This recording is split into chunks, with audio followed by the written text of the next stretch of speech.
Welcome to Planet of the Associations. I'm Seth Kahn. And I'm Mark Levy. And we have a guest today. But before we get to Mary Byers, Mark, tell us why we're here. And then I'm going to introduce Mary. Right. And we've never had a guest before because we're antisocial and we've always wanted to live in our own world. But the outside world has forced itself upon us. And so we're letting outsiders in. No, it's Mary's brilliant. So that's why we brought her in to speak to people. So this is Planet of the Associations. It's our vlog and podcast. And what it is, it's about, creating the association of the future, and not the distant future 100 years from now, but the future of 3 years from now. It's X plus 3. What do we need to be to really satisfy our missions as an association and satisfy our constituents and our members and the world 3 years from now? So that's Planet of the Associations. And that's a perfect lead in to Mary, because Mary's going to be talking about what associations need now to be ready for the next 3 years. Mary, welcome to the show. It's great to have you here. I am delighted to be here and feel honored to be your first guest. Right. We should have a ribbon draped over you and cut the ribbon. Let me just say a couple of things about Mary. I've known her for a long time.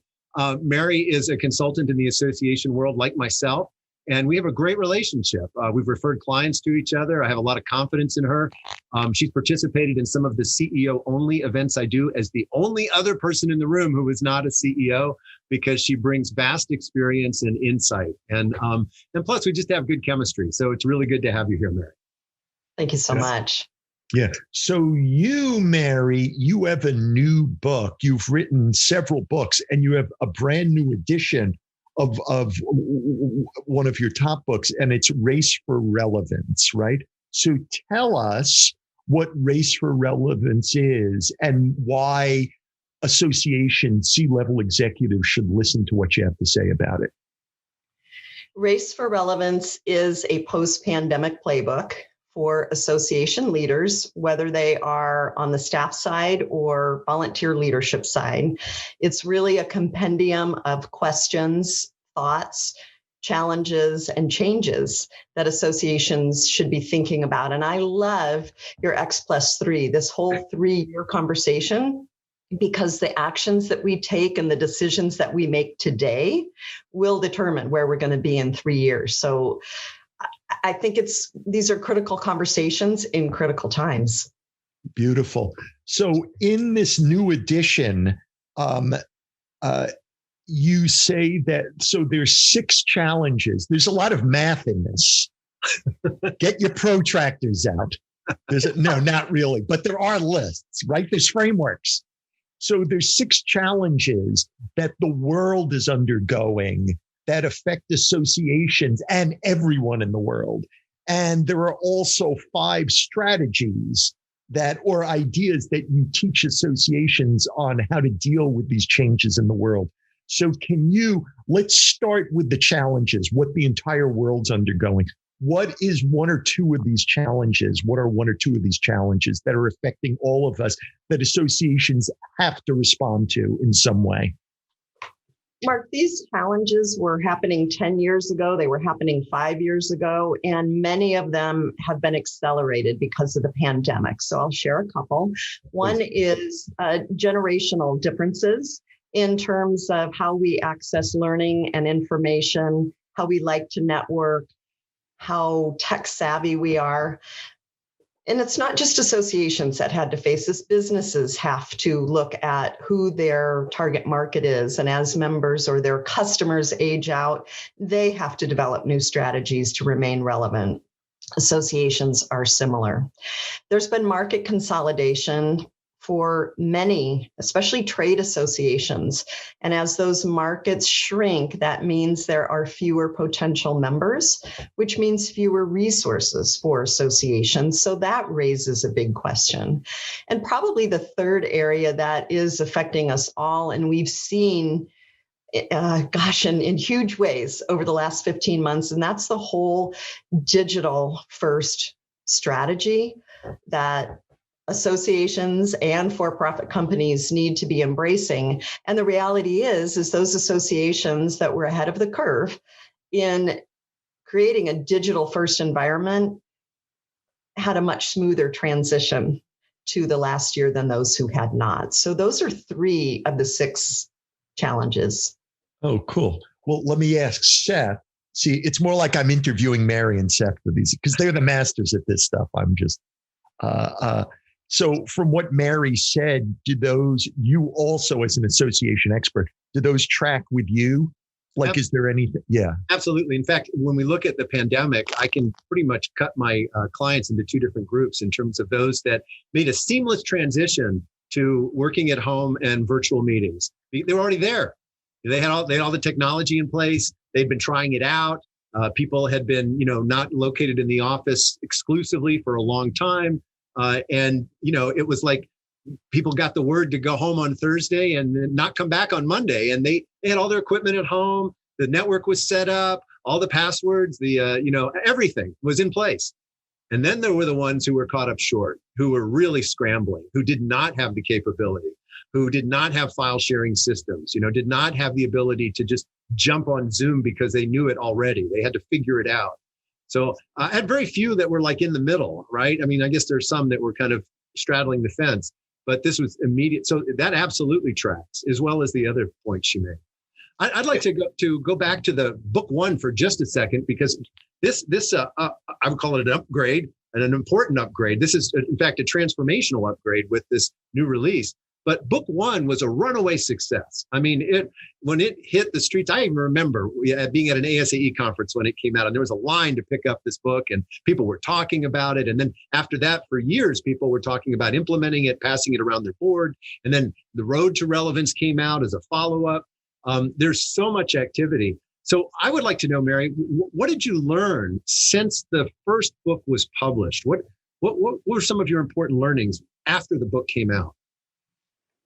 Some of our important learnings were, first, that the changes as we identified them, or the challenges as we identified them, were in fact pretty much universal.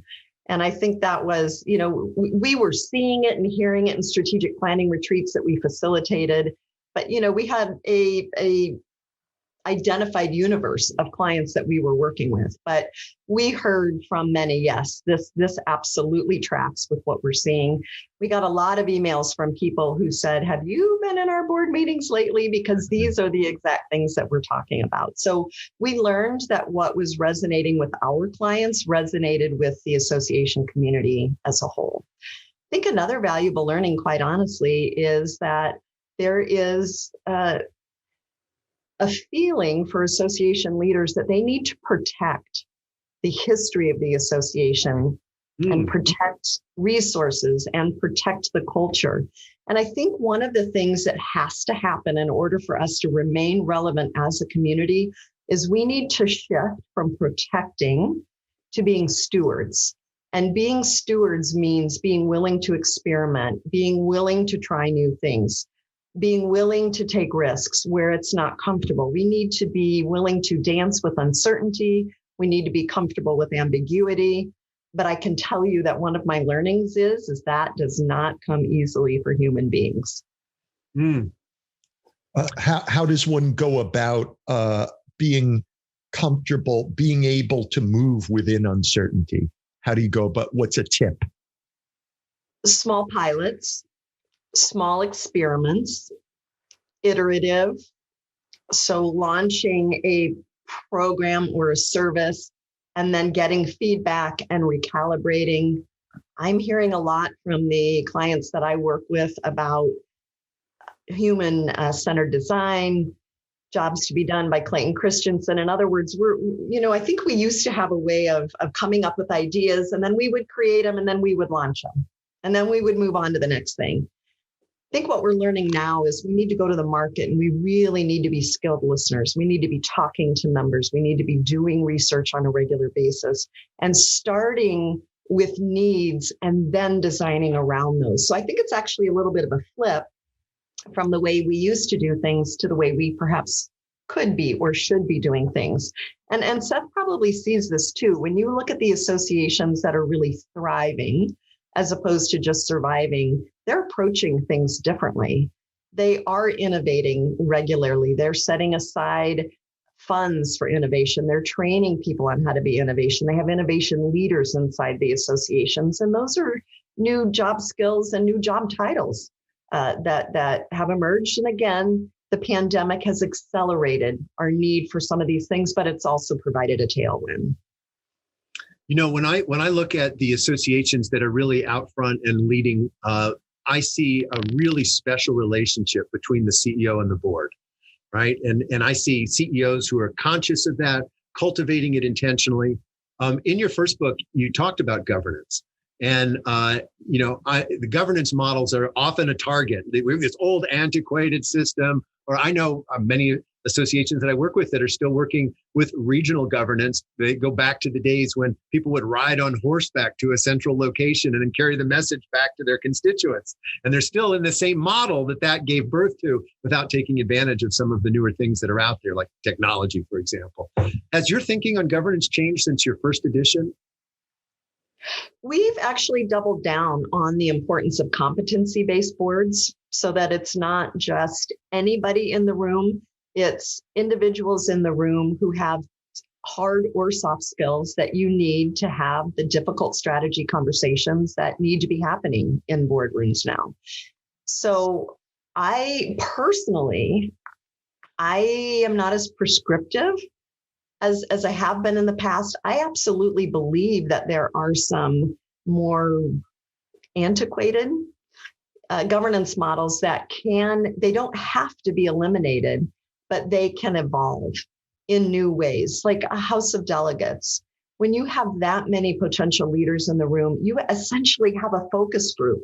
You've got an ear, a way to reach what individual members are throughout the country or throughout the world, what they're experiencing. So perhaps the way we use the governance entities, that might need to change.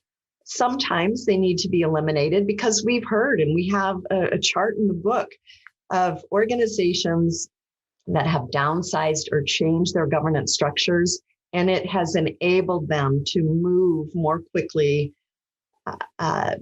more nimbly, more realistically, and easily in such a rapidly changing environment. And, there's no doubt that we are in a more rapidly changing environment than we were 10 years ago when the first edition came out. So if a board decides after reading this book that they want to move to that, what have you seen? What are some of the keys to success for that transition from whatever it was before to a more competence-based board?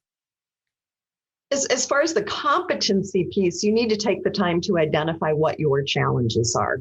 What's coming up is if creating a digital first environment is a piece of that, then having somebody who's digitally savvy can only help. They don't need to know how to program, but they need to be able to speak to the benefits of being a digital first organization. And then once you know where those needs are, it's easier to go find those people. And again, it's not just the hard skills, but it's also the soft skills. So we talk a lot about why the need for competency-based and how it changes the dynamics in the boardroom. Cool. So we're talking about the challenges, but if we go to the 5, strategies that people, so is governance one of them, and digital, like what are those? What are the things that association people need to be doing? What are the prescriptions? So we have kind of focused it on 3 areas, especially because this edition has been expanded for the post-pandemic world. The first is governance. And if your governance is right, and right, that's different for everybody. But if your governance is highly functioning and supports a strong relationship between the board and the staff, that's the first piece of all this. If you've got strong governance, everything else is going to be easier to do. We also are encouraging associations to do program and service evaluation. Some of that happened organically when resources were stressed during the pandemic. there were things that we just set aside or we put on pause. But we have a whole new set of questions coming out regarding meetings, virtual, in-person, hybrid. And a hybrid meeting is not just live streaming an in-person meeting, because the needs of those two audiences are very different. So we need to be thinking about the complexity and the expense that goes along with this whole new meeting question that we have. And then the third area, yes, Mark, is the technology area. And that is having a digital first strategy. Some associations are behind the curve and they need to play catch up. And other associations are really wowing us as far as their digital is concerned. And I'm really happy that we were able to include some case studies in the book, things that are just almost mind-blowing: artificial intelligence, smart newsletters. So, being able to harness your data and in some ways package that data to create revenue for the association. It's actually an exciting time, I think, to be in the association, whether you're on the staff side or the board leadership side. Tell us one of those stories. I mean, they sound fascinating, like those teaser parts. It blow my mind. That's how right, exactly. My attention. Yeah, Seth is always on some other episodes. He's always talking about putting on like AI glasses and like. So I'm ready to hear something interesting. So the construction specifications. And by the way, like I'm a guy who has a pen here, so I just want that's my level of technological sophistication. So almost anything would amaze me. Like if fire was involved in it, I'd be oh my God. I am a pen and paper person also, and I'm not ashamed of that. There was a period when I tried to reform, but it works for me and it works well. So I proudly carry my legal pad and my pen. Right. However, I'm also very impressed on what's going on. The Construction Specifications Institute started with a very foundational upgrade in terms of, they had a website that sometimes would be down for days. And that needed to be addressed. And so they needed to get a foundation in place. They are working with an outside expert, and he has helped them phase by phase by phase get to the point where they are running some very powerful plugins to gather data. That data then is driving future development. And as I said, the possibility of revenue for the association, because they're using the intelligence they're gathering to see where the trends are, to see where searches are, to see what people are looking for, and then they can innovate around that. But before they could get to that point, they needed to have a really strong solid digital presence. And a lot of associations are like that. It's foundational. The American Dental Association has been doing some amazing work in terms of upgrading their technology and providing some horsepower that not only helps them as an association, but actually helps their members. And one of the questions I like to go back to is, how can you help your members work less stressfully, more profitably, and more productively?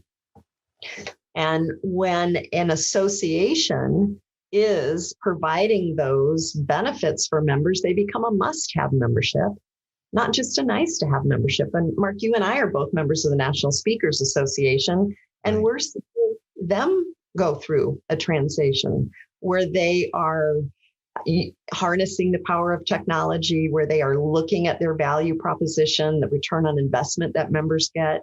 So, again, I think it's a really exciting time to be in the field, but it's also kind of a stressful time because we've been through a difficult time from the pandemic. We've had political unrest, diversity, equity, inclusion. There's a lot that's hitting all at one time.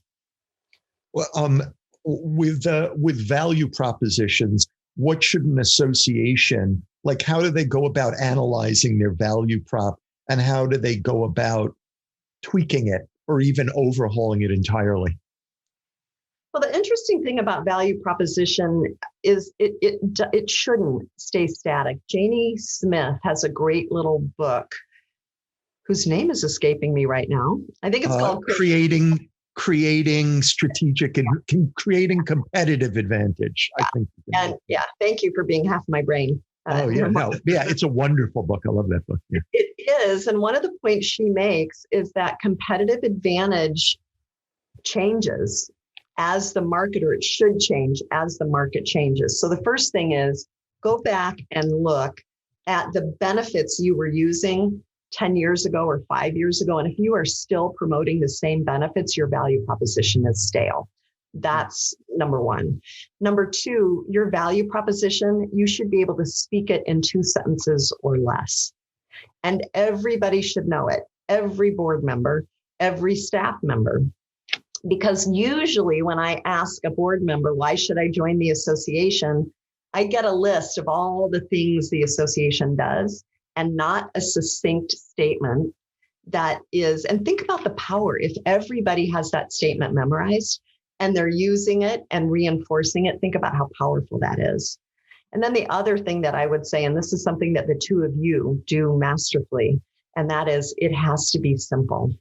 It has to be simple. And Mark, you are so good at clarifying and digging down and simplifying so that there is a clear value statement. And Seth is really good at taking complex issues in his grand challenges, complex issues, and simplifying them to the point that people can get excited about them. So you both are masters at that. I appreciate that. It's the idea of, I say, if people can't remember it and they can't talk about it, they're not going to talk about it and they're not going to remember it and they won't be able to enlist others in the cause. So it's almost everything you need to do has to be reduced to its most foundational level with a little color added to it, but like it's got to be reduced to the thing that people can talk about even when you're not around. So I appreciate you saying that. What would be, and this may be a difficult to answer question, if so, I don't mean it that way, where you talked about a benefit that an association, if you're still touting the benefits that your association was touting 10 years ago or 5 years ago, those benefits are likely stale. What would be an example of a stale benefit? And this may be too abstract a question, it may be unfair. But what's an example of a stale benefit, and what would be its new improved X+3 wonderfulness benefit? That's a great question, and I might dodge it just a bit. A stale benefit would be one that isn't well explained, or that we use old terminology for. So networking. Uh-huh. We think everybody's there to network. Well, that's true. But what does networking do for me? Is it business development, or is it social interaction? Those are two very different things. If I'm there for business development, what I expect is different than I just like to go hang out with people who do what I do. And maybe it's both. So maybe it's not the benefit. Maybe it's the way we talk about it. That's the first piece of it. Right. But when you hone in on specifically, so back to the Speakers Association, sure, their value proposition now is to help people become accomplished speakers and build solid businesses. And that's it. They are focused on the business side of it and the performance side of it. I can understand that when I hear it for the first time.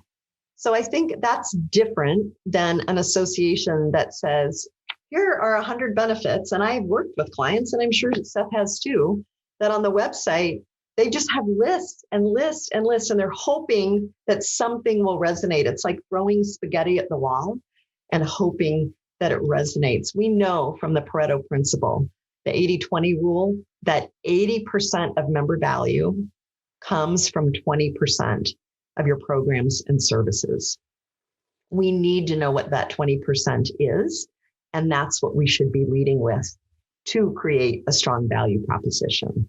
Well, related to what you just said, when I see an organization that has too many benefits up, or too much of anything really, when they have too many benefits up, it makes me question everything about them. It's kind of like, okay, you say you create all these things. Now I kind of don't believe that. And so, not only do I not believe the breadth of that, but now I'm questioning all of them because I don't know what to believe or not. So when your claims are too expansive, it kind of makes your claims unbelievable to the point you're making, right? Go ahead. Yeah. Excellent point. And it also is a little overwhelming.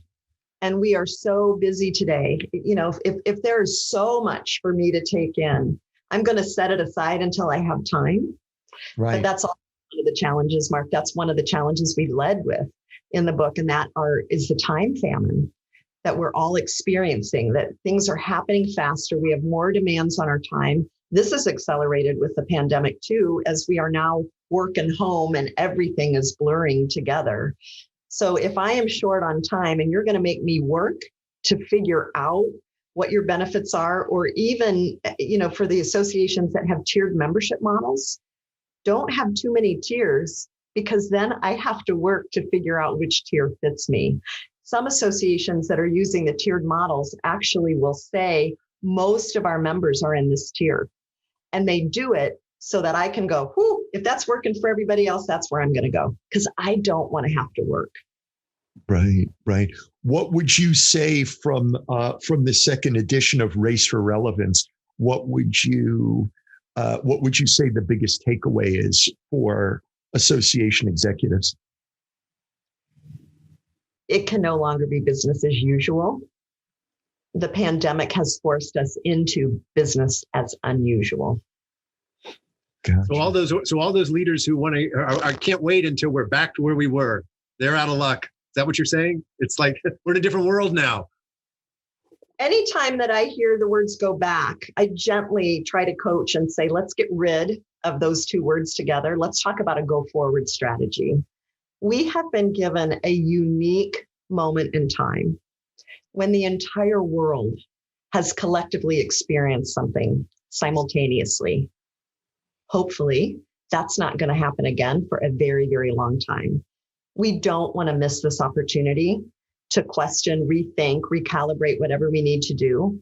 And on a personal level, the human toll has been so great in terms of the loss of life and the stress that our first responders and providers, our care providers, that they've been under for the last year. I personally don't want to miss this opportunity to do things different going forward, because I think it is a way that we can honor and respect those who have lost their lives, lost a loved one, and have kept us going in this time period. It's almost a pledge not to forget through our actions going forward.